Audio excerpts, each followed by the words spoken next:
Hey,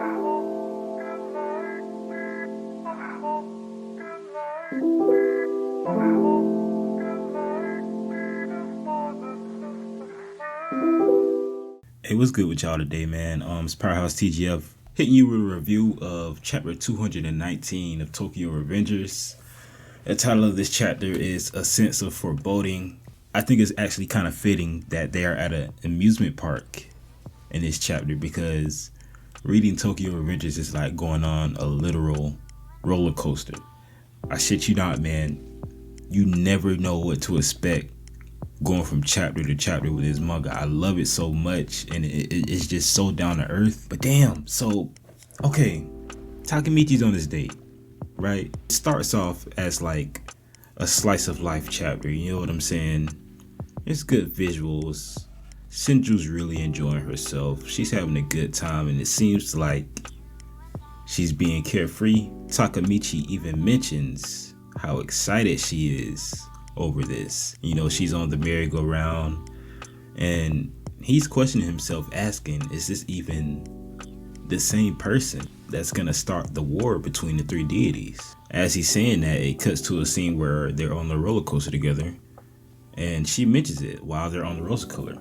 She says, Takemichi, you and Draken will handle the Kanto Manji gang, of course, because they have to take care of Banki. Takeyomi and I will handle the Rokuhara Tandai.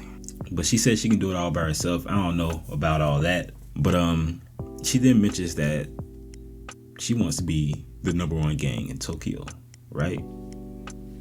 Which is giving me bad vibes off the rip, because I don't want Senju to let this gang shit go to her head, man. I sound like an old head. Don't let that gang shit go to your head. I don't want to let this gang shit go to her head and want it to get too big, you know what I'm saying? So they're on a roller coaster, and she's still giving expository to Takemichi, assuring him that Brahmin will go bigger. She then mentions it's not about making Brahmin the strongest, it's about making Brahmin bigger, okay?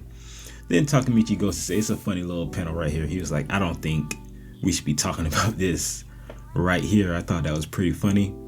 And then it cuts to a scene where they're getting off the roller coaster together. Takemichi looks like shit. But apparently there's a festival going on, and it's called Tanzaku. So I think it was like that one time where they went with, you know, remember Emma and Draken and Mikey. I mean, not Mikey. Maybe Mikey was there, but it was Takemichi and Hinata. They all went and wrote some stuff down on a piece of paper and let it go. I think Takemichi lost his. Yeah, so they're doing that again, except for he's doing it with Senju this time. And Takemichi's goal is that he will defeat Mikey. And Senju comments that it is an extremely boring wish. And then Senju responds that her wish is to protect Takemichi, which is just awesome. And Takemichi appreciates the sentiment. Then Senju asks if they can be friends. Takemichi says sure, shakes her hand, and you goddamn right, he didn't go back. He didn't go back in time, but you remember in the previous chapters, he's been having these visions when he touches certain people's hands, and he's had another vision.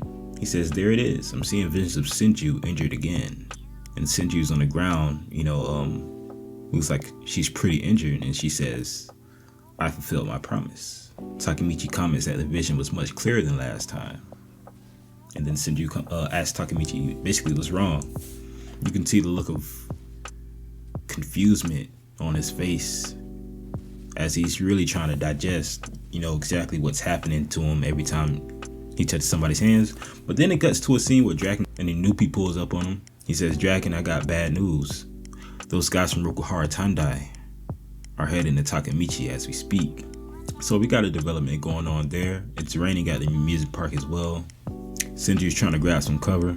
Takemichi's just reflecting on what he's just seen in his head. He's come to the realization that the vision he's seeing is actually happening today. Oh my goodness, bro. Every single time I read this anime, you think you got something figured out.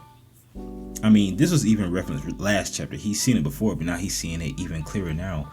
I thought we was just getting a chill chapter, but I don't think a chill chapter exists within the Tokyo Revengers manga, man, that is fucked. So we got some questions to ask. What is Take-Mitchy gonna do? Is he gonna try to get Senju out of there? Huh? Because I don't want Senju to get hurt trying to defend Take-Mitchy's weak ass. Like, I'm sorry, Take-Mitchy, he is one of my favorite characters, but if he lets Senju defend him and he don't do shit about it and she gets hurt, he'll never be able to live it down. There is a look of determination on his face as I'm looking at this panel right now.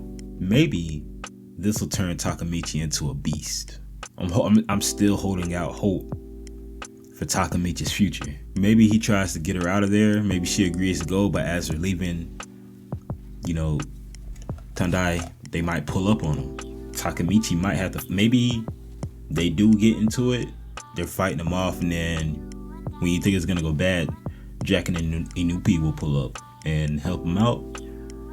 And maybe Senju won't be in the state we see her in some of these panels in this chapter. I'm basically just brainstorming some ideas, but it was a really good chapter, a really interesting chapter. It was a really good read, and it went by really quick. Like, I really wanted that chapter to last longer.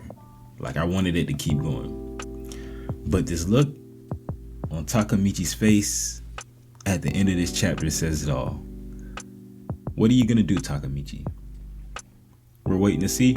But if you have any comments to add, this is a very short video. Just wanted to get a quick review out of there. I will be doing another Tokyo Revengers video here soon, because I'm watching an anime as well, and I've been really enjoying the anime. So with that being said, if you have anything to add, please feel free to drop a comment down below. Feel free to like and subscribe if you enjoy the content. Have a good day, guys.